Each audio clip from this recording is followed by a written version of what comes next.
Non, mais c'est très Évidemment, bien. quand on dit les décombres, aujourd'hui, dans la situation dans laquelle on vit aujourd'hui, c'est vraiment les décombres. Ouais.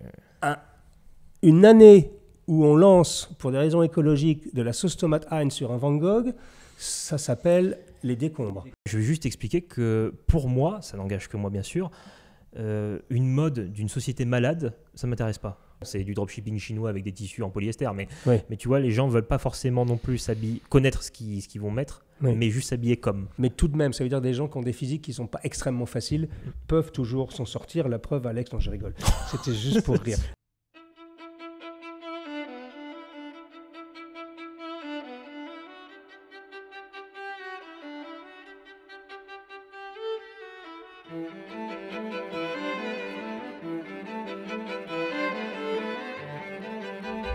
Mesdames, Mesdemoiselles, Messieurs, chers amis, chers abonnés, bonjour et bienvenue dans ce numéro spécial des discussions sartoriales. Et oui, je dis spécial car aujourd'hui, nous avons un invité très spécial. Vous avez réclamé de temps à autre, sur Instagram notamment, et un peu sur YouTube également, vous m'avez posé la question, quand est-ce que tu vas recevoir Hugo Alex Cormack? Eh bien, aujourd'hui, le grand jour est arrivé, puisque j'ai la joie, l'honneur et l'extrême avantage d'avoir à ma table. Généralement, il est plutôt derrière la caméra quand il est ici, mais aujourd'hui, on a essayé de le mettre devant la caméra, car il le mérite, et j'ai la joie, donc l'honneur et l'avantage, je le répète, de recevoir mon ami Alex Cormack. Comment vas-tu, Alex? Merci Hugo pour cette présentation.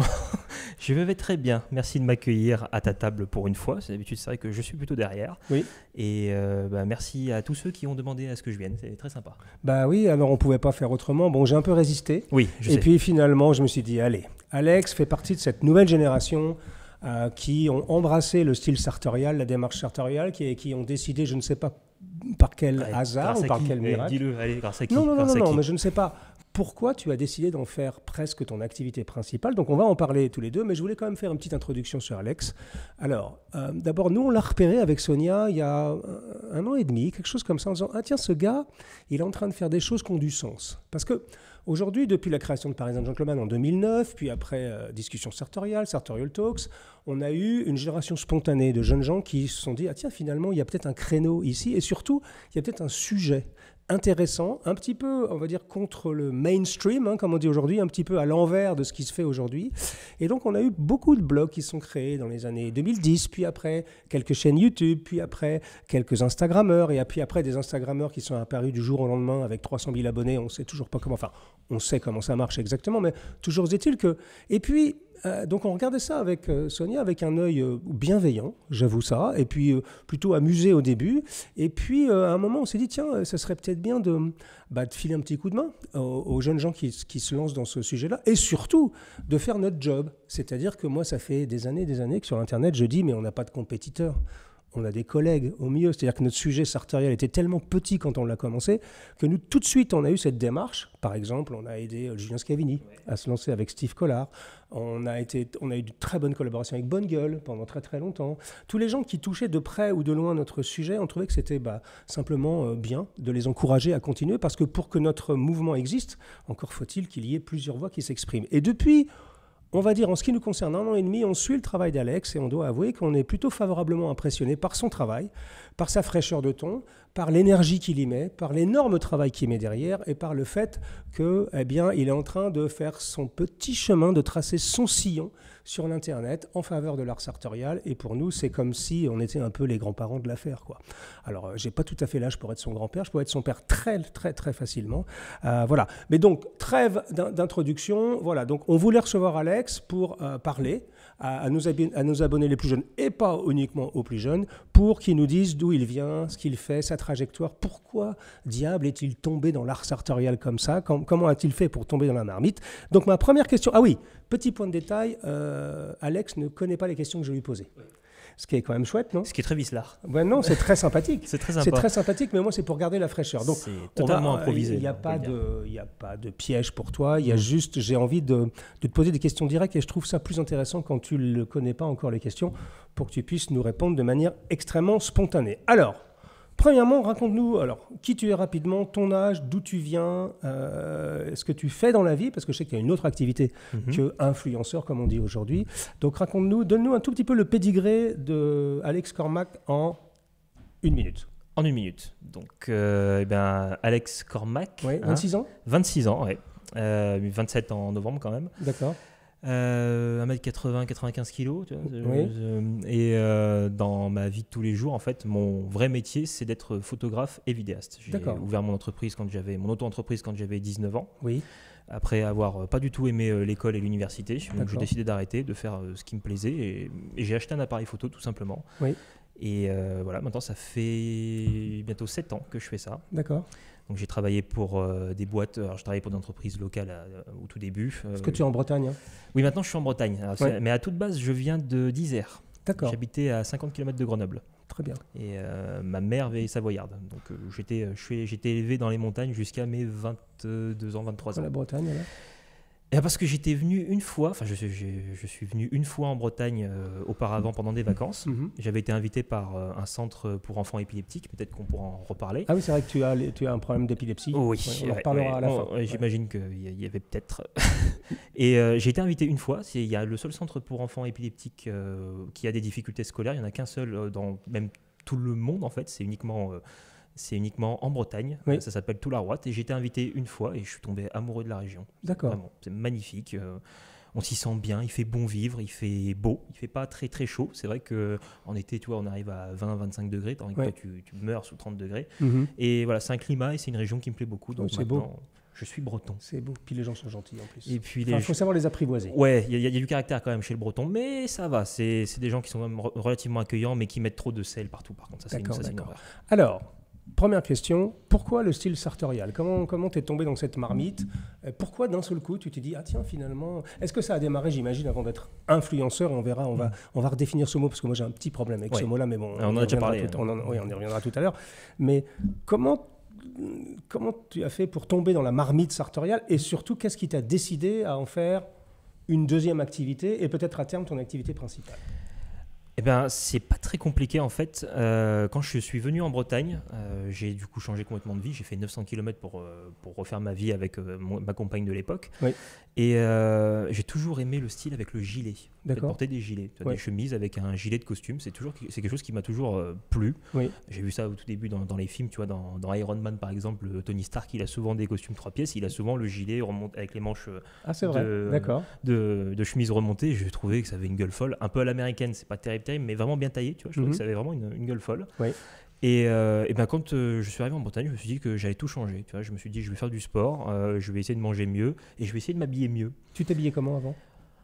Classique. Comme les gens de ton âge, quoi. Plutôt quand même jean, chaussures, vraies chaussures, mais tu vois pas des chaussures des Richelieu, des trucs comme ça, plutôt bottines et des chemises à carreaux, des chemises écossaises comme on appelle ça. D'accord. Donc tu avais déjà quand même une appétence. Il y avait déjà un côté vieillard. Tu n'étais pas en t-shirt non, pas trop. Survêtement. Non, ça n'a jamais été mon truc. D'accord. Mais c'était pas folichon comme dirait mon grand-père. D'accord. Et donc qu'est-ce qui a été le déclic alors? C'est donc quand tu as déménagé, c'est ça? J'ai déménagé, je voulais, mais tu vois c'est pas assez pour faire une démarche non plus. Et en fait, un matin, tout simplement, je me suis réveillé, j'ai vu que YouTube me proposait depuis longtemps des vidéos avec un chevelu blanc. Ah, moi, tu veux dire? Oui. D'accord. Et j'ai regardé une vidéo comme ça en me brossant les dents, en me rasant. À l'époque, j'avais pas de barbe. Et en fait, je suis tombé dedans tout seul. J'ai bu les paroles. Je crois que la première vidéo, c'était être un gentleman au 21e siècle. Oui, ça date. Ouais, ça date un peu. Ouais, c'est 2017. Et bah, c'est la toute première que j'ai vue. Mais je l'ai vue plus tard. Je l'ai vue en 2019. D'accord. Et bah, ça m'a passionné. Tu vois, je suis allé voir ton blog à ce moment-là. J'ai passé sûrement des jours entiers à lire les articles. Puis j'ai découvert Bonne Gueule aussi dans la même lignée. Bien sûr. Et Steve Collard, je crois que c'est Julien Scheming qui en Julien, parlait juste avant. Oui. Évidemment. Et Steve Collard aussi. Donc tu vois, tous ces trucs-là ont fait que je me suis dit, ok, c'est ce que j'aime, c'est ce que je veux faire. Et j'ai acheté mon premier costume fin 2019. D'accord. C'était quoi ton premier costume? Spirem Maquet, un croisé bleu marine avec des épaules napolitaines. Très bien, Spirem Maquet. Très bien. Ouais. Je l'ai revendu parce que c'était trop sombre et trop austère pour moi, mais sinon je l'aurais gardé. Tu vois. J'en ai toujours un de chez eux. C'était mon deuxième costume qui est un 3 pièces. Gris, un tissu de chez Guabello. Ah, t'as encore, il me va encore et il est magnifique. Alors Spirem Maquet, j'en ai parlé, je crois. C'est une émission qui a dû voir chez nous. Oui, c'est celle-ci. Oui. On a dû en parler il y a 3-4 ans à peu près, parce qu'on cherchait des maisons à des tarifs abordables. Spirem Maquet, c'est 300-400 euros, je pense, quelque chose. Il y a juste les frais de douane qui allument vraiment, mais sinon, le prix des vestes ou des costumes, un costume 2 pièces, je crois que c'est même... En période de solde, c'est 259 euros. Donc il faut rajouter presque 100 balles avec la douane, mais enfin ça reste de toute façon très bien. Très abordable. Moi, je connais bien le fondateur, il s'appelle Ricky Karna, c'est un Indien d'Inde, et c'est un type très très bien, et ils habitent donc au Canada, hein, c'est là où ils font... Ils ont deux choses, c'est fabriqué en Inde, je sais où, c'est plutôt bien fait. D'accord. Et c'est chouette, leurs tarifs sont géniaux. Oui. Alors bon, j'ai eu quelques critiques ici et là sur leur service client, parce que vous savez, quand c'est un service avec l'Atlantique entre les deux, c'est un peu compliqué. C'est compliqué. Enfin, globalement, toi, t'en es content de Spear & Mackey? Eh ben, écoute, j'ai eu qu'une seule fois un problème sur un pantalon trop petit, mais c'est moi qui l'ai pris trop petit. Oui. Et ils ont été au moins sympathiques de me rembourser les frais de douane. Très bien. Donc, ils étaient quand même arrangeants. Et sinon, au niveau des coupes, c'est quand on est fort avec beaucoup de gabarits, ils font vraiment des coupes droites et un style justement un peu canadien ou un style plutôt à l'anglaise. Ouais. Et on rentre dedans et on est vraiment bien dedans. C'est excellent. C'est marrant que tu en parles parce que moi, c'est des gens que j'aime beaucoup. Et moi aussi. Dans cette gamme de prix, je pense qu'ils ont assez peu de compétiteurs. Frais de douane hormis, mais vous savez que là, je ne sais pas pourquoi d'un seul coup. Alors, je pense que la dette française est tellement importante qu'on a besoin de rentrer beaucoup d'argent. Et en fait, on a beaucoup de gens qui expédient de l'étranger et ils se disent en France, c'est horrible. Ouais. France et Angleterre, c'est les deux plus difficiles actuellement. Ça allume de fou. Ça allume incroyablement pour les frais de douane, même entre la France et l'Angleterre. Mais tu vois, il y a des marques comme Walker Sayter qui ont réussi à prendre le pas et qui mettent les frais de douane, on va dire, à leur compte. Inclus. C'est-à-dire qu'ils te font payer 50 livres de livraison, ça fait un prix, ça fait 60 €, un truc comme ça. Ouais. Sauf que s'il y a des douanes à payer en plus, c'est eux qui payent. Ouais. Donc des fois ils sont gagnants, des fois ils sont perdants. Alors il y a une autre stratégie, c'est Justin Fitzpatrick, donc le chausseur très célèbre, lui il vient d'ouvrir une entreprise en Europe. C'est-à-dire en fait il a un stock en Amérique et il a un stock en Europe. Ce qui fait que quand les gens lui commandent d'Europe, c'est envoyé depuis son entrepôt européen et donc il n'y a pas de frais de douane. Ce qui est une bonne solution. Très bonne solution. Donc Spear & Mackey, il va falloir vous installer en Europe. S'il vous plaît. Walker Slater était en Europe, mais comme il est en Écosse, il y a eu un Brexit, donc il n'est plus tout à fait en Europe, mais je suis sûr qu'ils vont s'en sortir. Alors, deuxième question, et je pense qu'il y a beaucoup de gens que ça intéresse. Qu'est-ce que ça change dans la vie de tous les jours? Je ne parle pas quand tu es à l'antenne sur YouTube, sur Instagram, non. Dans la vie de tous les jours, qu'est-ce que ça change quand tu commences à t'habiller un peu sarto, comme on dit, c'est le style sarto. Je ne savais pas que ça existait, les gamins, ils disent sarto maintenant. Non, tout le monde me dit sarto. C'est vrai, sarto? Moi je dis sartorial, mais tout le monde me dit le style sarto. C'est marrant. Ça veut dire que ça rentre dans le langage petit à petit. On n'a pas encore au dictionnaire. Wesh est rentré avant nous. Oui. Et Yel d'ailleurs, mais sartorial. Mais pas sartorial. Sarto, non, pas encore. Alors, qu'est-ce que ça change? Je ne parle pas de ton activité sur l'Internet, je parle dans la vie de tous les jours, quand tu t'habilles, qu'est-ce que ça change dans la vie? La démarche sartoriale? Beaucoup de choses, plus en positif qu'en négatif, contrairement à ce qu'on pourrait croire. On commence par le négatif, un peu négatif, le regard d'autrui. Ouais, le regard d'autrui, on te pose la fameuse question, tu vas à un mariage, pourquoi t'habiller comme ça? Ou tu t'habilles vraiment comme ça au quotidien, mais tu le fais par plaisir. Et les jugements ou... C'est un gros bourge un peu. Ouais, des trucs comme ça. Des avec ta gueule, on ne dira pas que tu es un gros bourge. Moi, j'ai cet avantage-là. J'ai décidé de prendre le contre-pied, de me dire que je vais ressembler à un bûcheron canadien, mais avec des sapes à l'italienne. Donc ça, c'est le négatif. Mais le positif? Et le positif, c'est tout le reste. Les gens sont plus souriants. Ils trouvent ça plus léger, plus sympathique. Il y en a plein qui posent des questions pour savoir d'où ça vient. Ou ouais, mon grand-père mettait ça. Ou justement, ils parlent de... généralement, c'est leur grand-père, voire leur arrière-grand-père. Ils reconnaissent les vêtements. Ça rappelle les souvenirs un petit peu aux gens. Donc, généralement, il y a beaucoup de compliments, notamment de la gente féminine, donc messieurs, essayez. Ah oui, ça change avec les femmes? Je dirais pas que c'est une facilité avec les femmes, mais au moins elles te font des compliments sur ça. D'accord. Si t'es pas beau, si t'es pas intelligent, au moins elles te diront t'es bien habillé. D'accord. Donc, non, mais ça leur plaît en général. Oui. C'est, comme tu disais dans une autre émission précédemment, on est tous pareils, on est tous... ordinaire en jean, en t-shirt, donc ne serait-ce que de mettre un pantalon taille naturelle et une chemise, c'est déjà extraordinaire. Donc t'imagines bien que mettre ne serait-ce qu'un costume, ça change complètement. C'est comme ça que finalement tu te différencies. C'est pas en ayant des muscles ou en ayant beaucoup d'abonnés sur Instagram. Finalement, c'est peut-être en étant déjà toi-même pour commencer, mais en t'apprêtant un tout petit peu plus, vu qu'on est dans cette niche. Dans cette niche, mais on est surtout dans un avachissement du style et de l'élégance. Je crois que tu es bien placé pour le voir depuis 15 ans que tu fais ça maintenant. Oui, 15 ans. Donc, ne serait-ce que d'être un tout petit peu apprêté, je ne dis même pas de porter forcément un costume, mais un tout petit peu apprêté dans son style ou dans ses vêtements, ça change tout. Alors, ce qui m'intéresse de savoir, c'est que tu as un bon succès sur Instagram, 60 000 abonnés presque. Quasiment, quasiment 60 000 abonnés. Sur YouTube, presque 11 000, 10 000, 11 000. Ce qui est bien, tu sais, sur YouTube. C'est bien, c'est difficile, YouTube. C'est extrêmement... Ça fait longtemps que je fais ça aussi. C'est beaucoup plus concurrentiel qu'Instagram. Carrément. Instagram, si tu postes beaucoup, tu peux y arriver. Sur YouTube, c'est beaucoup plus... Mais c'est plus au long cours. Mais, et donc, ma question, c'est... donc, tu dis que ça change des choses dans la vie. Mais qu'est-ce qui a fait que d'un seul coup, tu t'es dit, tiens, finalement, j'aimerais bien faire ça sur l'Instagram, sur YouTube, parce que tu pensais que des gens comme moi parlaient peut-être à une tranche d'âge trop âgée. Dis-moi le fond de ta pensée. Alors vraiment, ça, je ne vais pas te dire que ça n'aurait rien à voir, c'est que j'ai 2 passions. Du coup, j'avais 2 passions, la photo et la vidéo, qui reste ma passion principale. À toute base, je suis réalisateur. Et du coup, en quittant l'endroit où j'étais, j'ai quitté mes jobs de réalisateur et tous mes contrats et tout ça, vu que j'étais auto-entrepreneur. Et je me suis juste dit que, je crois que c'était pendant le confinement, un tout petit peu avant le confinement, je devais avoir le nez creux, le nez plein plutôt à ce moment-là. Et je me suis dit que j'allais mêler mes 2 passions, tout simplement, sans prétention, sans essayer de faire quoi que ce soit. C'est juste que j'aime faire des vidéos, j'aime faire des photos, et j'aime l'élégance, le style sartorial, et tout ce qui est beau de manière générale, l'artisanat. Et je me suis dit que c'était peut-être le seul moyen, réellement, c'est sûrement d'ailleurs le seul moyen pour moi de mêler mes 2 passions, qui sont réaliser des films, faire des photos et les beaux vêtements, l'art. Bien t'en as pris, puisque ça a plutôt bien marché, relativement vite. Ça a plutôt bien pris, oui, et relativement. Ça a été non sans mal non plus. Bien sûr. Mais ça s'est fait tout seul. Qu'est-ce qu'ils te disent, tes abonnés? Pourquoi ils t'aiment? Parce que je change. Parce que tu changes, j'ai pas la tête de l'emploi, on va dire. La plupart des gens, en tout cas chez les hommes, après chez les femmes, on a très très peu de femmes quand même. Même pas 10% de mon public. Les hommes, pour la plupart, ce qu'ils aiment, c'est le côté. C'est pas forcément la personne qu'on veut voir en costume. Le fait que j'ai de la barbe, que je suis un peu costaud, que je peux avoir le côté un peu vulgaire. Pour eux, ça dédramatise le fait de porter le costume. Beaucoup de gens qui sont forts, qui ont de l'embonpoint, qui sont musclés ou qui sont...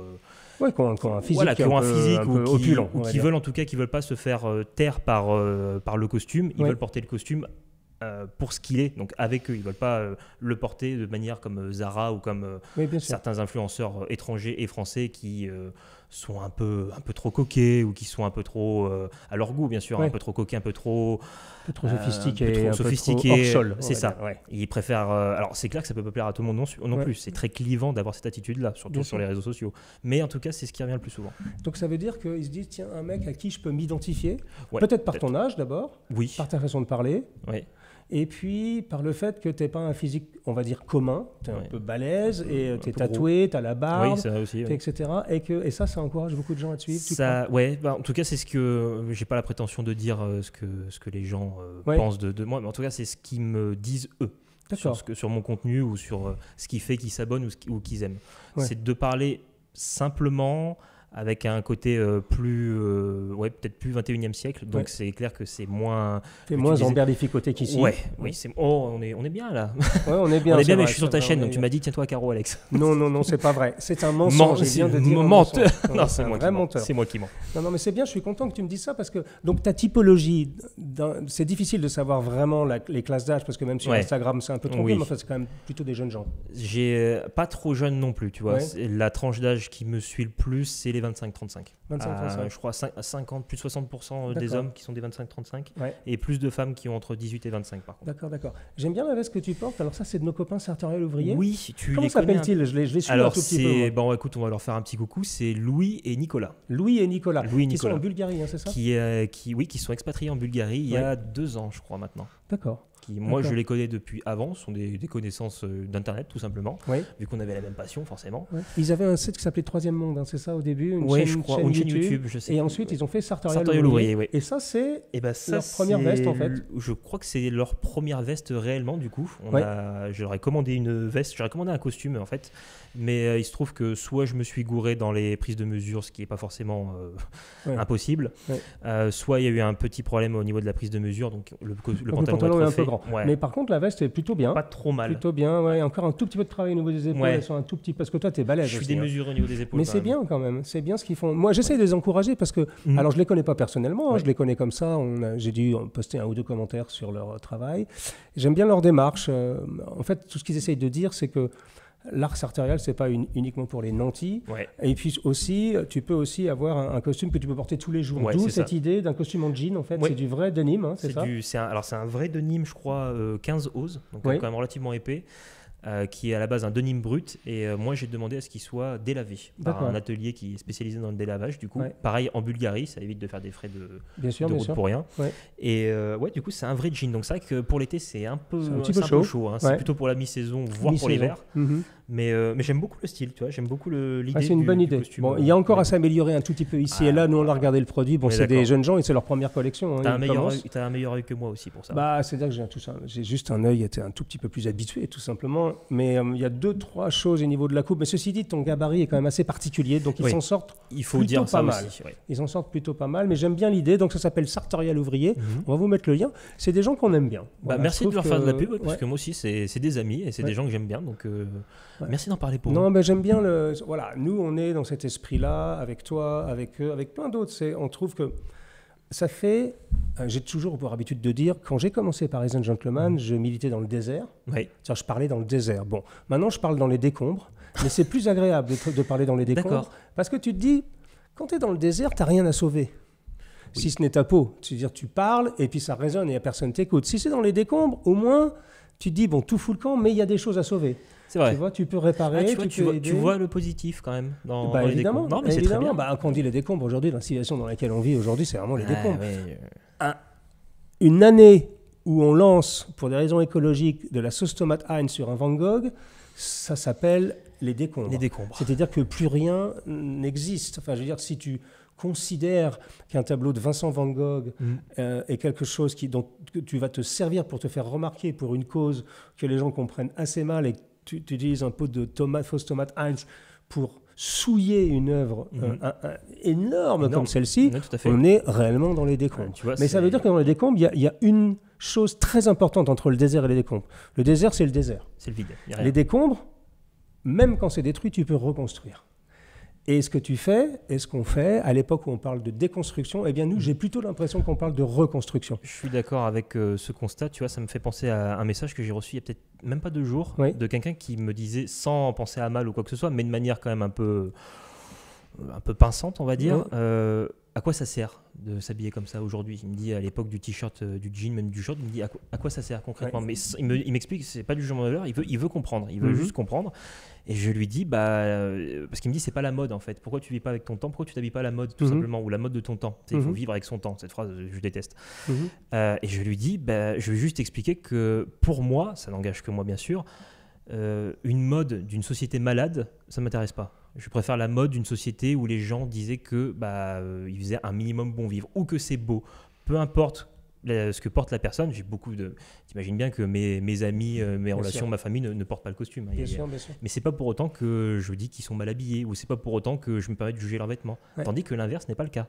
Quand nous, on s'habille un minimum apprêté, en plus, on ne le fait pas que pour nous. Quand on s'habille bien, quand on porte beau, c'est d'abord pour respecter l'autre personne.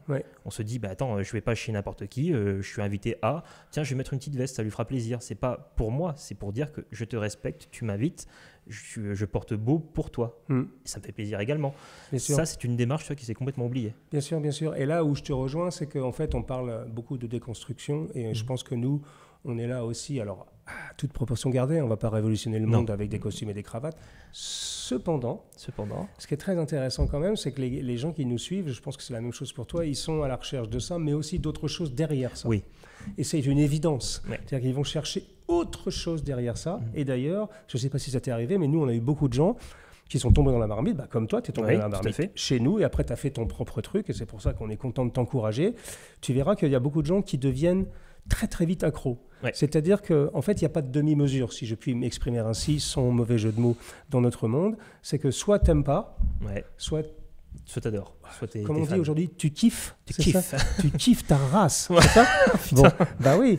On n'a pas le droit de dire ça. Si. Moi, je étais chez toi là. Non, mais moi, je sais pas. J'essaye de parler de jeunes un peu. J'ai 60 ans, je vous rappelle, il en a que 26. Mais mais c'est vrai. On génère des vocations. Et des passions.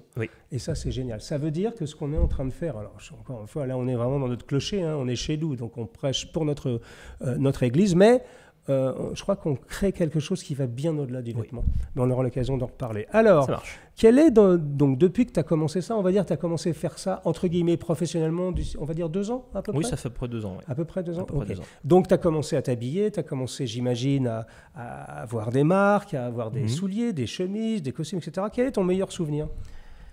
Mon meilleur le truc souvenir... qui t'a vraiment, mais tu dis, waouh, putain, c'est quand même cool de faire ça. Le truc qui t'est arrivé, soit une proposition, soit une collaboration, soit un vêtement que tu aimes, soit peu importe, le truc qui t'a vraiment te dire, putain, c'est quand même cool, quoi. Il y a du coup mon assistante caméra qui est toujours avec moi. Moi, je dirais le costume Lanieri la première fois, hein, on est d'accord. Alors, vas-y, dis-moi, raconte-moi. Je sais plus, j'ai dû mettre peut-être 3 ou 4 vidéos sur YouTube à ce moment-là. Ouais. Non, même pas. Non. Sur rien du tout. Juste, je faisais. Et ils t'ont contacté. Oui. Et du coup, Alexis, qui maintenant est devenu un ami, Alexis qui est venu ici d'ailleurs faire une émission. Bien sûr, dans une émission. Bien sûr. Alexis qui gère la boutique de Paris, rue du Pré-au-Clair. Maintenant, je crois qu'il est en charge de plusieurs boutiques. Oui, maintenant il est en charge de Lanieri France. Ah oui, très bien. Tout ce qui va être pôle français, Luxembourg, Suisse, Belgique et tout ça, francophone, je dirais, c'est lui qui gère. Excellent. Et en fait, il m'a contacté par mail une fois qu'il a vu une vidéo où je parlais des petits revers en fait, et ça l'a fait marrer, ça l'a fait beaucoup rire comme il m'explique. C'était à l'époque où on faisait la chose avec eux, où on a fait l'émission, ou c'est un peu avant? C'est un peu avant. C'est un peu avant parce que du coup j'ai découvert du coup que vous connaissiez, en tout cas que tu allais faire je crois quelques mois plus tard, même pas, peut-être 1 mois ou 2 plus tard. D'accord. Et en fait, il m'invitait tout simplement à venir essayer Lanieri, à venir les rencontrer à la boutique. Et au début, on pensait que ça allait être très professionnel. J'avais beaucoup le trac, j'étais vraiment très, très stressé par rapport à ça. Et en fait, je me suis fait 2 potes et on a passé toute la journée ensemble. Ils sont très bien. Ils m'ont appris beaucoup de choses par rapport. J'étais encore aussi un peu naissant, tu vois, l'épaule napolitaine, je savais pas trop à quoi ça ressemblait. Ils ont pu me montrer un petit peu. T'es toujours proche d'eux, hein? Oui, toujours. Marco, il est plus à la boutique maintenant. Je crois qu'il travaille chez Pini Parma maintenant. D'accord. Et Alexis, on se parle toutes les semaines. T'es content de ton expérience chez Lanieri, toi, perso? Maintenant, je suis aussi client. Je suis pas on fait pas que des collabs ensemble. Je suis aussi client quand j'ai besoin d'une chemise ou quand je veux un beau pantalon pour l'été. Je vais acheter chez Lanieri. Parce que c'est le rapport qualité-prix excellent. Rapport qualité-prix très bien. Fabriqué en Italie, très bon service client. Tout fait en Italie, bien sûr. Et au-delà, il y a l'expérience personnelle aussi, tu vois. Je me suis vraiment senti bien avec eux. Alors on est vraiment très vite devenus amis. Mais même tout court, tu vois. Rien que pour ça, j'ai envie de rester fidèle avec les gens avec qui je me suis bien entendu, et avec qui, bien sûr, les vêtements sont... Excellent. Alors, à l'inverse de ça, quel est ton moins bon souvenir depuis 2 ans? Truc que tu te dis, ouais, putain, ça craint. D'un point de vue vraiment... Excusez-moi pour le... c'est ce que j'allais te dire. Excusez-moi. Ouais, c'est pas terrible. Un truc qui t'a pas plu, quoi. Ou alors un vêtement qui t'allait pas, ou alors des réactions des gens. Un truc que t'as pas aimé. À moins que tu aies tout aimé. Hein. Non, je n'ai pas tout aimé. Non. Je dirais, j'ai vraiment très mal vécu le début du succès sur Instagram. Le début du succès sur Instagram. Pourquoi? En fait, je faisais des photos sur Instagram et je faisais des vidéos sur YouTube. Je trouvais que c'est bien plus agréable sur YouTube parce que tu vas voir une vidéo. C'est pas une vidéo qui tombe dessus. Bien sûr. Et je me suis dit, je vais peut-être faire des vidéos, les petites vidéos courtes là sur Instagram, les Reels, comme ils disent en anglais. Reels. Les 90 secondes. Quoi. C'est ça. 1 minute 30 pour expliquer quelque chose, c'est short. Hein. D'accord. Et je me suis dit, je vais faire ça. Donc j'en ai fait 2, je crois, 2. Et puis je sais pas pourquoi la 3e, elle a explosé en termes de vues, pour X ou Y raison. Et en fait, ça a amené énormément de gens, énormément d'abonnements aussi, mais énormément de personnes frustrées, j'imagine. Ah, tu veux dire d'insultes voilà, c'est ça. Ah oui, bon, on les a sur la tous. Oui, mais des trolls, c'est ça? Des haters. Ah, haters, carrément. Les gens qui sèment la haine. C'est ça. Non, là, c'était vraiment... En fait, c'est c'est arrivé d'un coup. Donc, quand tu peux gérer... quand je te dis d'un coup, c'est 40 000 abonnés en 3 semaines, tu vois. Ça a été... Donc, t'imagines bien que sur 40 000 personnes, il y a bien quasiment autant qui détestent ce que tu fais. Bien sûr. Et alors, je ne sais pas pourquoi, les gens qui aiment ne le disent pas trop, mais alors les gens qui détestent se permettent de le dire sans hésiter. Ah, mais bien sûr, donc c'est leur métier. Oui, mais ça fait beaucoup. Tu vois, quand tu ouvres ton portable et que tu as vraiment 500 messages qui te bousillent dans tous les sens, sans raison et à tort en plus, parce qu'à aucun moment la vidéo était méchante. J'étais un petit peu taquin avec les baskets, bien sûr, et avec les gens qui les portent. Et c'est pas aussi là où... Parce que tu as fait des séries où tu critiques les autres influenceurs un tout petit peu, tu leur mets des gauches et des super Oui, sur YouTube, oui. Non, ça c'est gentil. Ça. C'est gentil, mais bon, il faut aussi s'attendre à recevoir un petit peu en échange. Oui, mais vu que je le fais, tu vois, en critiquant, en étant incisif, et honnêtement, je manque pas de respect, alors que certains, on connaît quelques petites casseroles, tu vois, on les sort pas, on essaie d'être gentil. Donc du coup, je m'attends à ce que si moi je suis incisif, bien sûr que les gens peuvent l'être. D'accord. À partir du moment où t'es bienveillant, tu vois, comme j'ai expliqué beaucoup à certaines personnes qui d'ailleurs, même s'ils n'avaient pas apprécié la vidéo à la base, ont changé d'avis, je leur dis, t'imagines bien que, je sais pas moi, ma copine de l'époque, ma mère, et mon frère, mes amis portent des baskets. C'est pas pour autant que je leur dis, vous êtes mal habillés, vous servez à rien, espèce de babou, je vais t'éclater. Non, je dis juste, elles sont jolies tes baskets. C'est tout. Oui, même si moi j'en porterai pas, mais ça veut donc, pas dire que ton premier mauvais souvenir, c'est quand tu t'es pris les haters. Ouais. On est tous passés par là. Bon, ceci étant, je vais te donner un petit secret, c'est que si tu commences à recevoir beaucoup de caca, beaucoup de critiques, d'insultes, etc., et de fausses informations qui circulent sur toi, c'est bon signe. C'est bon signe. Bah oui, ça veut dire que tu existes. Pourquoi quelqu'un prendrait 10 minutes ou 5 minutes ou même 15 secondes pour parler de Cormac? Bon, ok, ils sont frustrés, il leur manque des cheveux, ils ont une petite caquette, ils sont un peu maigres ou ils ont du bide, ok, peu importe, ça nous est tous arrivé à manière. Mais c'est même pas la frustration. Là, après, tu passes dans l'autre catégorie de gens qui, par définition, aiment bien détruire les autres parce qu'une fois de plus, ils le font de manière anonyme. Donc moi, je suis habitué, je suis en téflon, si tu veux, maintenant. Bah, ça fait 15 ans maintenant, donc bah oui, je suis en téflon. Si tu veux, j'ai tout pris, de mes cheveux, de ma vie, de mes... De ton nez, oublie pas. Mon nez, il paraît que je ressemble à Michael Jackson, mesdames, messieurs. Les mecs disaient, pourquoi il s'est fait refaire le nez? Maman était là, je lui ai dit, tu sais, les gens, ils pensent que je m'a fiché le nez. Alors ma mère, elle était écroulée de rire. Je confirme. J'ai le même nez qu'elle. Donc ça veut dire qu'on l'aurait fait ensemble. Je vous le dis tout de suite, c'est son vrai nez. Il n'y a aucun souci avec ça, c'est son vrai nez. Ok, très bien. Question qui va intéresser beaucoup de gens, alors moi, on me la pose souvent. En vis-tu? Est-ce que tu vis de ça déjà ou tu es en train de pouvoir en vivre financièrement? Plutôt, on est en période de transition réellement. On est en train de. C'est plusieurs activités qui font que il y a toujours mon travail de photographe et de vidéaste, également pour les marques, mais du coup là je n'ai rien à voir dedans, c'est moi qui fais de la promotion dedans. Et photographe et vidéaste de mariage, tu vois, il y a une semaine j'étais photographe pour un mariage. D'accord. Et du coup, il y a aussi le domaine de l'influence où des marques et des entreprises du coup demandent à ce que je fasse de la publicité, mais à ma façon. Donc ça aussi, c'est quelque chose. Toi aussi, tu gardes ta déontologie. Ils n'ont pas de droit de regard là-dessus. C'est moi qui fais comme je l'entends. Donc ça, du coup, tu perds aussi beaucoup de contrats comme ça. Bien sûr. Mais voilà, c'est une partie de mes revenus, pas tous mes revenus. D'accord. Mais donc ma question brute, c'est que tu ne vis pas totalement encore de l'influence. Non, du tout. Mais tu peux à terme penser que tu vas y arriver. Oui, je pense, oui. Je pense que moi, j'ai un petit conseil à lui donner. Je lui ai donné 50 fois. J'ai dit Instagram, c'est très bien, mais là où tu peux commencer vraiment à prendre de l'ampleur, c'est YouTube.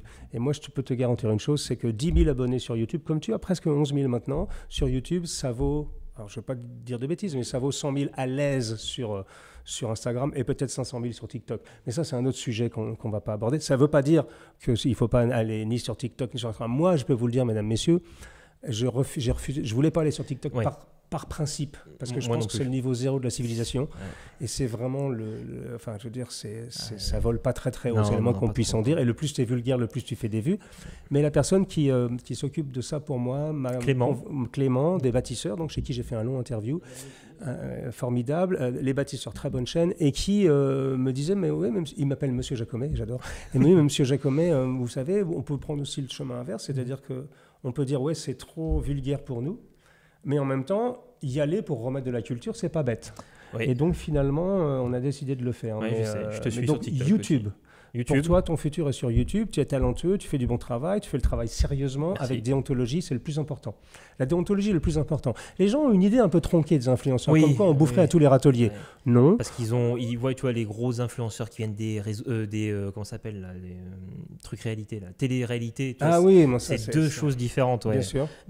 Encore une fois, il y a influenceur et influenceur. Toi et moi, je me considère pas comme un influenceur quand on me demande. Moi, je supporte pas le mot. Mais bon, le premier truc qui est écrit, tu vois, chez moi, c'est photographe, vidéaste. Réellement, alors je me vois comme un artisan de l'image, mais passionné par l'art sartorial. Bien sûr. Donc j'ai mêlé les deux trucs. Si sais pas, si j'étais passionné par la cuisine, j'aurais parlé de cuisine réellement, mais toujours en faisant des photos et des vidéos. Mais la chose la plus importante, c'est l'honnêteté intellectuelle. C'est pas facile, hein. Oui. Surtout quand au début, tu tiens un peu le diable par la queue, tu aimerais bien faire un petit peu d'honoraires, et puis on te propose un gros chèque pour parler de chaussettes faites au Bangladesh. C'est difficile de refuser, mais il faut refuser.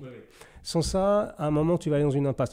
Tout est lié, à mon avis, je peux te le dire, maintenant j'ai un petit peu de route, tout est lié à la crédibilité que tu as. C'est-à-dire les gens, ils peuvent comprendre très bien que tu as des partenariats avec des marques de chaussures, avec des marques. C'est normal, win-win, tout le monde est content, c'est de la bonne qualité, tu les fais connaître, ils te rémunèrent un tout petit peu, soit en produits, soit en argent, pas de problème avec ça. Mais tous les râteliers, non. parce que malheureusement, à un moment, tu vas t'égarer. Et les influenceurs dont tu parles, je ne suis pas sûr que dans 15 ans, parce que c'est notre existence à nous, en tout cas, ils soient encore là, mais c'est un autre sujet. Alors... Attends, je m'éponge un peu et tu me reposes la question. Ouais, vas-y. C'est joli comme ça. Alors, quel est ton rêve? À quoi tu rêves? À 26 ans, on a encore plein de rêves. Tu rêves à quoi? Dans notre métier d'abord, et puis peut-être plus globalement. Dans notre métier? Ouais. Qu'est-ce que tu voudrais... Où est-ce que tu voudrais que ça aboutisse, cette chose-là? Honnêtement, juste, tu vois, l'autosuffisance. Que ce soit, encore une fois... tu veux dire pouvoir en vivre, c'est ça? Ouais, tout simplement. Ouais. Que ce soit de l'influence, soit toujours en ayant, tu vois, des contrats vidéo-photo, mais qui soient vraiment des choses ponctuelles et que l'influence... plutôt ce que je fais sur les réseaux sociaux, que ce soit YouTube, Instagram, peut-être un jour un blog. Tu vois, je fais aussi TikTok, mais le TikTok, je poste et je pars. Ouais. Mais tu vois, de pouvoir vivre de ça définitivement en ayant toujours une crédibilité, une communauté qui sait qui je suis, pourquoi je fais ça et comment. Ouais, ça me plairait bien. D'un point de vue professionnel, en tout cas, c'est quelque chose qui me plairait bien. Bon, et puis personnellement, après, je ne vais pas aller dans les détails, mais... Personnellement, moi, je suis quelqu'un au goût très très simple. Hein. Je ne veux pas de voiture. Tu te contentes du meilleur, c'est ça? Je veux avoir ma maison, ma compagne et peut-être un gosse, tu vois, ça me va très bien. D'accord. Être heureux. D'accord. Non, je disais, je suis un mec très simple, je me contente du meilleur. C'est Oscar Wilde, je crois, qui disait ça. Ouais, j'ai des goûts très simples, je me contente du meilleur. C'est ce qu'il y a de mieux en général. Ouais, mais ceci étant, quand on dit du meilleur et ce qu'il y a de mieux, c'est pas forcément ce qu'il y a de plus cher. Non, pas toujours. Donc ça va, tu transpires un tout petit peu? Ouais, c'est la veste. Bah oui, la veste, elle est un petit peu chaude. Allez, vas-y, tombe la veste. En direct, mesdames, messieurs, on tombe la veste. Alors, vas-y, mets-la à l'arrière. Voilà, très bien. Je vais la mettre derrière parce mais elle est très jolie, ceci étant. Ouais, mais elle en est jean avec les projecteurs. Un petit peu chaude, oui. Bon, allez, personne ne verra. Allez, hop. Voilà, bien. Allez, on a encore 2-3 questions. Je passe un bon moment, donc on prend notre temps. Alors, une question qui va intéresser beaucoup de gens. Quelles sont tes inspirations passées et présentes? Alors, passées, c'est beaucoup dans le cinéma, cinéma notamment américain, mais également français. Oui. Je pourrais citer du coup les classiques, Fred Astaire, Gary Cooper, Bing Crosby, j'adore Bing Crosby. Cary Grant, un peu moins, tu vois, c'est pas quelqu'un vers qui moi c'est plus classique, c'est très Savile Row. Ouais, peut-être. Alors c'est peut-être pas forcément mon style. Clark Gable. Clark Gable, il y a pas si longtemps j'ai mis une photo du coup de Clark Gable, j'adore les photos, le charisme de ce mec, c'est indétrônable. Bien sûr. Après des gens avec plus de gueule que de style, quoique, comme Charles Bronson. Charles Bronson, il s'habillait chez Chiffonelli, donc il y avait du style quand même. Il y avait du style, mais on se souvient. Tout ce que ça fait de savoir comment manger des frites. Les gens qui connaissent la référence se reconnaîtront. Dites-le nous en commentaire si vous connaissez la référence. Ouais, la référence, c'est tout ce que ça te fait de savoir comment manger des frites. On verra. On va voir si des gens ont de la culture. Appris. Moi, je connaissais pas. C'est toi qui me l'as montré. Je pense qu'on a quelques fans de George Abitbol, mais c'est un autre sujet. Donc oui, d'accord. Donc ça, c'est vraiment l'homme le plus classe du monde. L'homme le plus classe du monde. L'homme le plus classe du monde. Les soupules, c'est Yoji Yamamoto. Ne dis pas la suite. Hein? On va se faire censurer. Tu aimes les ménagères, tu vas avoir le cul qui brille. Ah voilà, il l'a bref. fait. Non, mais c'est juste voilà. Petite référence. Si vous la connaissez, vous la mettez en commentaire. Mettez-le en commentaire. Donc ça, c'est les références passées. Et américaines. Après, en français, tu vois, on pourrait citer Jean Gabin, Dino Ventura. Oui, Chiffonelli encore. Chiffonelli encore. C'est comme quoi. Il va falloir que j'aille faire un costume chez lui. Un petit tailleur, il paraît, mais avec une bonne renommée. Oui, c'est sûr. Non, mais surtout Ventura. Ventura, c'est tout chez Chiffonelli, tout le temps, avec les peaux. Il y avait un gabarit aussi habillé. Alors, Charles Bronson, c'est sûr. Puis des gens que tu connais moins. Alors, je sais que Lorenzo est un peu secret maintenant, mais son papa vient de nous quitter. D'ailleurs, je lui rends hommage, Adriano Chiffonelli, un mec extraordinaire, un homme, un monsieur de l'art tailleur. Mais ils avaient des gens très importants, Audrey Hepburn. Moi, j'ai vu des choses. Il y a des noms comme ça. Quand tu vas chez Chiffonelli, tu regardes un peu les archives, ça te fait tout drôle quand même. Tu as des noms. Paul Anka, par exemple, qui vient encore chez eux, que tu connais pas. Mais Paul Anka, c'était le Frank Sinatra, le deuxième Frank Sinatra en Amérique, très important. Joséphine Baker, qui a une maison tout près d'ici, qui lui appartient plus, mais qui avait une maison historique dans le petit village où j'habite. Enfin, des gens assez étonnants. Donc ça, c'est, on va dire, plutôt tes inspirations historiques. Est-ce qu'il y a des gens aujourd'hui qui t'inspirent? Oui, quand même un petit peu. Tu vois, ce sera plus du coup sur les réseaux, mais il y a quand même quelques acteurs qui arrivent les acteurs encore une fois de cinéma. Je suis quelqu'un du cinéma, en faisant de la vidéo et de la photo, c'est mon inspiration principale dans tout ce que je fais. Tu vois, il y a un Anglais, peut-être que tu connais, ne serait-ce que de nom, qui s'appelle Henry Cavill. Non. C'est celui qui joue Superman, il a joué avec Mickey Rourke dans Les Immortels, il jouait Thésée. C'est un très bon acteur. Là, dernièrement, on l'a vu dans The Witcher, une série basée sur une série de romans. Et je crois, alors moi de l'épaule, il faudrait que je te montre, mais l'épaule, je crois qu'il s'habille aussi chez Cifonelli. Ah, peut-être. Et il a vraiment la classe à l'anglaise à chaque fois. Tu as été influencé par les Peaky Blinders aussi, ouais, j'imagine. Énormément. La série Peaky Blinders, ça a été également un choc. Je me suis dit, c'est sympa ça. Il y a le charisme, il y a tout. Il y a l'ambiance principale, le charisme, le tweed, les coupes à l'anglaise, les gros tissus épais. Au début, ils ont des costumes qui sont des récup. C'est taillé un peu n'importe comment, c'est très large, très grossier. Puis plus ça avance, plus ils ont des tissus précieux, ils ont moins de tweed et tout ça. Ils ont des doublures en cachemire et tout. Il y a une vraie évolution et dans le style des Peaky Blinders que d'ailleurs peu de personnes ont remarqué. Et il y a une vraie gueule à la fin dans la série. Bien sûr. Boardwalk Empire, un petit peu moins. Non, je suis pas. C'est très joli, hein. C'est très américain. Je suis pas très fan. Moi, tu vois, c'est pas mon. Il y en a qui m'ont demandé de faire des vidéos dessus. Mad Men. Mad Men non plus. C'est plus années 50. Ouais, j'ai pas super accroché non plus au style. Tu vois, finalement, peut-être que si je devais qualifier moi ce que j'aime le plus, c'est vraiment le style anglais, irlandais des années 20, des années 30. C'est Peaky Blinders. C'est en plein dedans. Et en plus des mauvais garçons. Qu'est-ce qu'il y a avec des tatouages. Je suis un mauvais garçon, c'est ça que tu veux dire ? Mais je veux dire, le style un peu mauvais garçon avec des tatouages un peu insolents, t'es pas le mec cul serré, etc. Peaky Blinders, tu sais, Peaky Blinders, ça a ouvert. À mon avis, c'est au-delà du vêtement. Et c'est même au-delà de. C'est vraiment comment on peut s'identifier à être chic, beau, porter beau, mais avec cette espèce soit de chien, soit de nonchalance, soit d'insolence. Ça, c'est très Peaky Blinders. Tu sais, par exemple, que les casquettes irlandaises là, qu'ils portent, avec le bouton, etc., les ventes, première année de diffusion de Peaky Blinders, les ventes de casquettes irlandaises, plus de 30% mondialement. Oui, j'ai vu. Ce qui est dingue. Mais c'est toi qui m'en avais parlé, je crois. Mais c'est dingue. Moi, j'adore ça. Tu vois j'adore ça. Il suffit que tu leur montres un truc un peu beau, qui change un tout petit peu. Et tu vois, mais avec élégance. On peut pas dire qu'ils sont pas élégants ou qu'il n'y a pas ce côté sartorial. Et finalement, les gens ont tous sauté dessus. Évidemment. Même les costumes en tweed, il y a je sais pas combien de marques de dropshipping qui existent sur Internet, sur Instagram, où ça se base, ça s'appelle, Shelby Brothers, Peaky Outfit, Peaky Suit.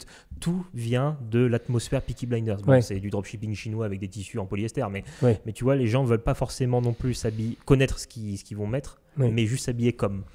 Bien sûr, et donc c'est très très important. Mais que Dieu bénisse Peaky Blinders, parce que franchement, ils ont fait progresser le schmilblick. Mad Men, même si tu aimes moins, à une époque, avait quand même revivifié l'affaire. C'est quand même beau. Boardwalk Empire, c'est plus l'Amérique, mais ça a quand même les 3 pièces. Il y a une série d'avocats aussi, qu'on va parler. Suits. Suits. Ça aussi, apparemment, j'ai regardé quelques épisodes. C'est vrai que les costumes sont cutés au laser. C'est vraiment très joli aussi. Mais tu vois, mais dans une coupe plus moderne, avec des tissus plus modernes. Ça aussi, mais tu sais, il y a une renaissance là-dessus, parce qu'il y a encore quelques années, même dans les budgets de cinéma, ils avaient très peu de budget pour ça. C'était des product placements qu'on appelait ça. Ils avaient des contrats avec des marques. Genre, c'était pas très beau. Et là, depuis Peaky Blinders, Mad Men, Boardwalk Empire, c'est d'ailleurs les 3 séries. La première chose que les gens disent, ils parlent des vêtements. Ils parlent même pas de l'histoire, ce qui est incroyable d'ailleurs. Ils se disent putain, ils ont une gueule terrible dans cela. Donc comme quoi, vous voyez, mesdames, messieurs, que ça peut être important. Juste petite anecdote comme ça qui va peut-être te donner un petit peu le sourire. Pourquoi tu la gueule ? Non, pas du tout, mais juste qui va nous redonner le sourire par rapport à l'ambiance. Je vais t'apprendre une anecdote qui va te faire rire. Il y a eu Fast and Furious 10. Alors comme ça peut rien. Fast and Furious 10. Ah oui, Fast and Furious, avec un film sur les Vin Diesel. Oui, et il y a le méchant du film dans le 10, qui est joué par Jason Momoa. Et l'acteur a insisté pour porter ses propres costumes. Ah tiens, comme à l'époque. Comme à l'époque. Et devine chez qui il fait ses costumes ? Je sais pas. Henry Poole. Ah oui, donc il devait être sacrément bien sapé. Il y a des beaux costumes. Ah oui, alors parce que pour la petite histoire, vous avez peut-être entendu sur cette chaîne-là, c'est que les gens se posent beaucoup la question, comment ça se fait que Cary Cooper, Cary Grant, Fred Astaire, toujours impeccable, toujours impeccable, parce qu'ils portaient leurs propres vêtements dans les tournages. À l'époque, il n'y avait pas... Hollywood commençait à se structurer, mais il y avait...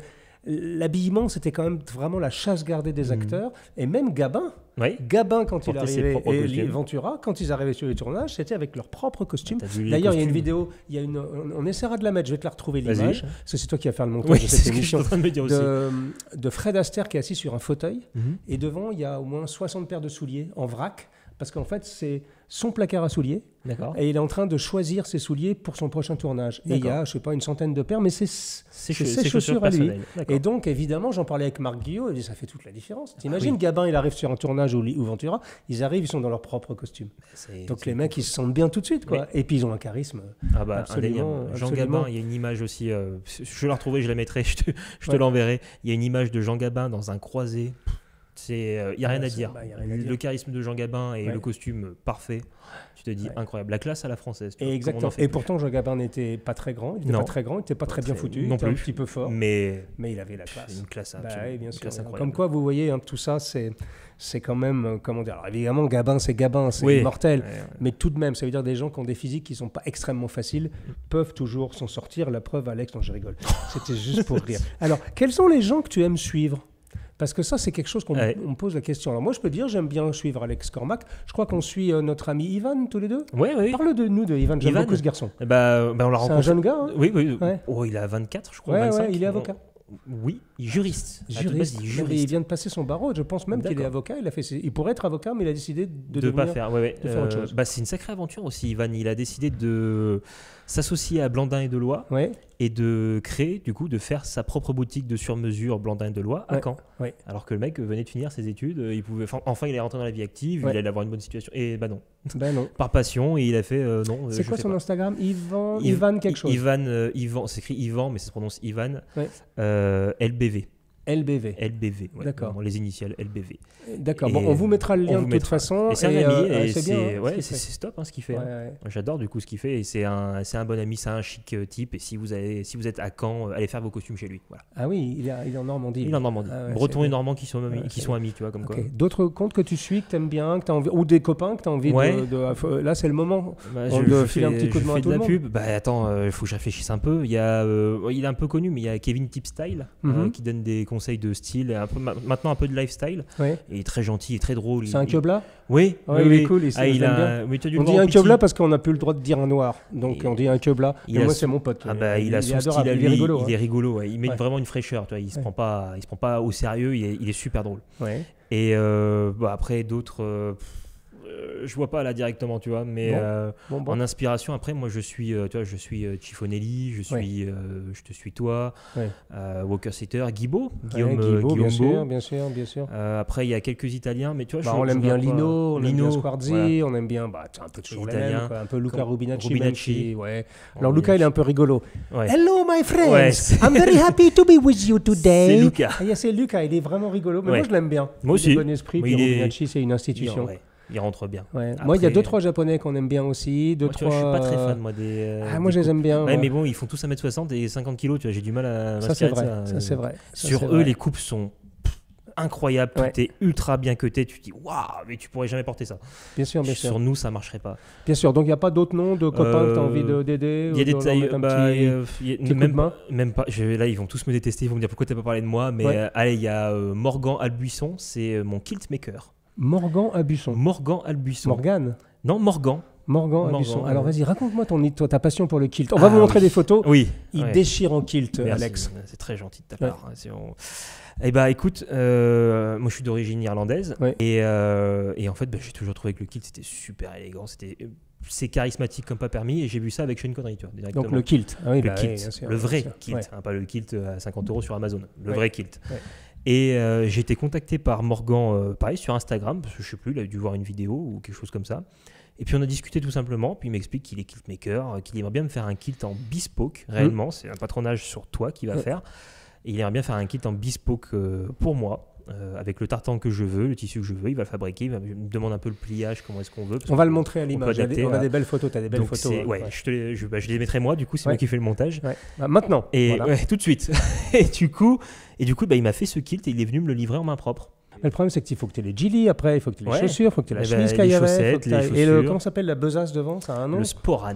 Le sporran, parce qu'il n'y a pas de poche sur un kilt, donc pour mettre ses clés de bagnole ou son portable, on doit porter un sporran. Et tu le portes dans quelle occasion ? Tout. Des fois, ma caméraman pourra confirmer. Des fois, en fait, me dit viens, on va se promener sur le Sillon. C'est une grande balade qui est à Saint-Malo. Donc, il n'y a rien à faire à part se promener et manger ou boire. Et je mets le kilt. pour aller parfois juste prendre des photos, pour se balader. Quelles sont les réactions des gens? Étonnés. Hein. Là, c'est le cran d'après, ça. Tu vois, même pas. Parce que le kilt, le costume, les gens, on voit directement ça par le prisme du jugement de valeur. Il est bourgeois, il est d'extrême gauche, il a de la thune, il veut le montrer. D'extrême droite, pardon. D'extrême droite. Excuse-moi. Bon, il est facho, il est nazi, il vote pour Marine Le Pen, il est riche, machin. Alors les trucs habituels, quoi. Voilà, moi je suis, comment dire, avec ma tronche, tu vois, voilà. Ça va passer moyennement cette histoire. Ouais. Et tandis que le kilt, en fait, ça a un côté, il y a un côté traditionnel.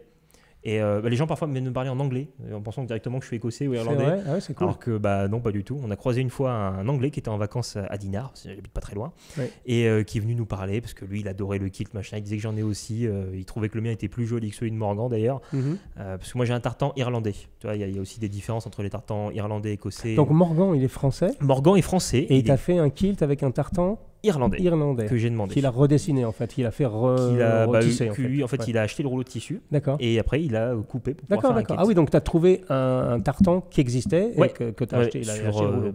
Sur des sites spécialisés dans les kilts, il y a réellement des milliers de tissus que tu peux acheter. Ouais. Donc Morgan Albuisson, je fais un petit coup de pub parce que c'est un chic type. Je vais essayer tu me le présenteras parce que moi je vais faire un kilt. Là. Et je te le fais, je te l'amène ici, il n'y a aucun souci. Non, mais j'ai envie de faire un kilt parce que d'abord, je pense que il est temps pour moi. Oui. Et en plus, j'ai l'avantage, c'est que j'ai pas de poil aux pattes. Donc pour porter le kilt, c'est vachement bien, il paraît. Non, mais ça se porte avec les chaussettes hautes, avec les Gilly. Oui. Les Gilly, c'est ces chaussures, les chaussures à lassage haut. Ça, je peux avoir assez facilement. Tu peux aussi le porter avec des boots si tu as envie. Ça se porte aussi. Ouais, ça le fait aussi. Avec des bottines. Et la chemise, il faut mettre un truc particulier? Même pas spécialement. Il y a des chemises spéciales pour kilt, mais c'est vraiment des chemises celtiques où il existe ce qu'on appelle la chemise de grand-père irlandais. Vraiment, c'est Grandfather Irish Shirt. Oui. Et en fait, c'est une chemise où il y a un boutonnage tout le long. D'accord. Tout le long qui est très très serré et il y a un espèce de col Mao mais qui n'en ressemble pas à un col Mao et c'est très très épais. C'est vraiment c'est importable sous nos latitudes. Alors mesdames, messieurs, j'ai pris un engagement face à vous avec mon ami Alex, donc je vais me faire un kilt. Et alors la question, oui mesdames, messieurs, on ne porte pas de culotte sous les kilts. Voilà, tout à fait. Pour mettre tout le monde à l'aise, parce que c'est la première question que les gens demandent. Ah ben ça c'est un peu rigolo, c'est un peu... T'as deux réactions. Ouais. T'as une masculine et une féminine. D'accord. Vraiment, j'exagère même pas. C'est que les hommes te demandent si t'as quelque chose dessous et les femmes demandent si elles peuvent toucher le sporane. Le truc qui pendouille devant. Ah oui, d'accord.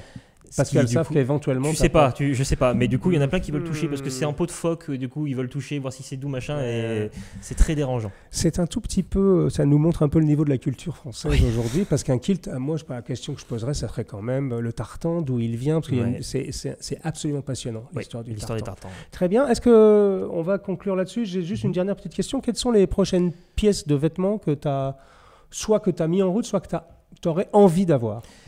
Comment dire, il y avait ce costume là en denim qui il faut que je fasse le pantalon donc pour qu'il soit vraiment complet.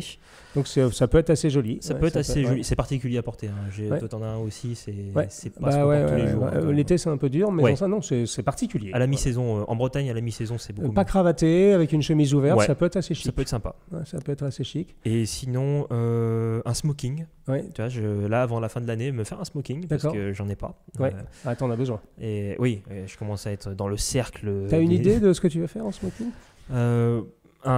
J'aimerais bien un col châle, tu vois, bleu, midnight blue, mais un revers col châle. Oui, très bien. Vraiment un bouton classique. Un croisé. D'accord. À la James Bond dans Skyfall, tu vois. D'accord. C'est un style qui me plaît beaucoup. Ça c'est assez facile à trouver maintenant, de plus en plus. Ça se fait, tu vois, mais j'aimerais bien le faire en sur-mesure, moi, pour rentrer dedans. Tu vois. En sur-mesure, on va dire entre guillemets abordable, tu peux trouver assez facilement maintenant. Je pensais faire ça chez Maison Pen, tu vois. Oui, Maison Pen, ou tu peux faire ça chez Scavini, tu peux faire ça chez Howard, tu peux faire chez Maison Pen. Chez Howard aussi, c'est pas con. Chez Howard, tu peux le faire. Et vraiment pour le plaisir en costume, tu vois, un costume Bordeaux. Costume vraiment t'as envie de faire comme moi, d'aller un tout peu vers je commence à, tu sais, je suis comme bleu, gris, j'ai des vestes sport un peu vertes, marron, j'ai un costume marron, tu vois, bleu, gris, bleu clair, je commence à avoir à peu près tout fait, donc je me dis, allez, du vert, peut-être pas du rose non plus, mais du vert, du gris clair, tu vois, j'en ai pas des costumes. Ça c'est bien le gris clair. C'est super joli, tu vois, pour l'été, un gris clair, ça j'ai pas non plus. Donc là, je me disais, tu vois, un Bordeaux, vraiment, peut-être même 3 pièces. difficile à porter, mais pourquoi pas, tu vois. Très bien. Merci Alex pour avoir répondu gentiment à mes questions qui étaient gentilles. Oui, les questions étaient plutôt sympathiques. T'as été gentil. Alors, donc, en résumé, Alex Cormac, on va mettre son lien sur son compte Instagram, c'est alex.cormac. Alex.cormac, ouais. Et YouTube, c'est Alex Cormac. Alex Cormac. Voilà, sur YouTube. Alors, je le pousse pour qu'il produise plus en YouTube. D'ailleurs, nous allons tourner une émission pour sa chaîne juste après. Et donc, je vous invite à suivre ce jeune homme. Pour moi, il fait partie de cette génération des gens qui font le travail comme il doit être fait. Alors, je ne dis pas qu'il y a une façon unique de faire le travail. Je ne dis pas parce que je ne veux pas non plus paraître pour le vieux con de service qui a tout vu, tout fait et qui ne voit ces gens-là que parce qu'ils ont pris leur trace. Non, je pense qu'il y a des gens qui l'auraient fait même si je n'avais pas existé. Ceci étant, on est assez quand même content d'avoir été un peu les fondements, d'avoir jeté les fondements de cette culture sartoriale. Et il y a des gens comme lui, comme le jeune Ivan dont on vient parler, comme quelques autres ici et là en langue française qui font bien le boulot. Bien sûr, en langue anglaise, il y en a un tout petit peu plus.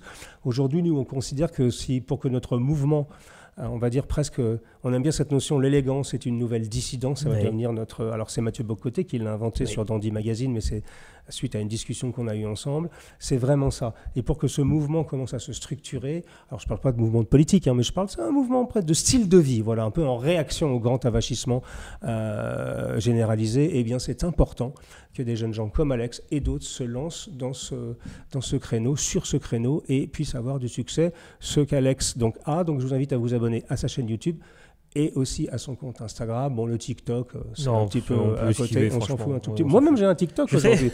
Mais en fait, c'est quelqu'un qui s'en occupe pour nous. Et en fait, bon, on s'est dit finalement, moi, je voulais pas y aller par principe, mais finalement, remettre un peu de culture là où la décivilisation a lieu, c'est assez, c'est assez important. Merci de nous avoir suivis. Merci, Alex. Maintenant, on va changer les places. C'est toi qui vas m'interviewer.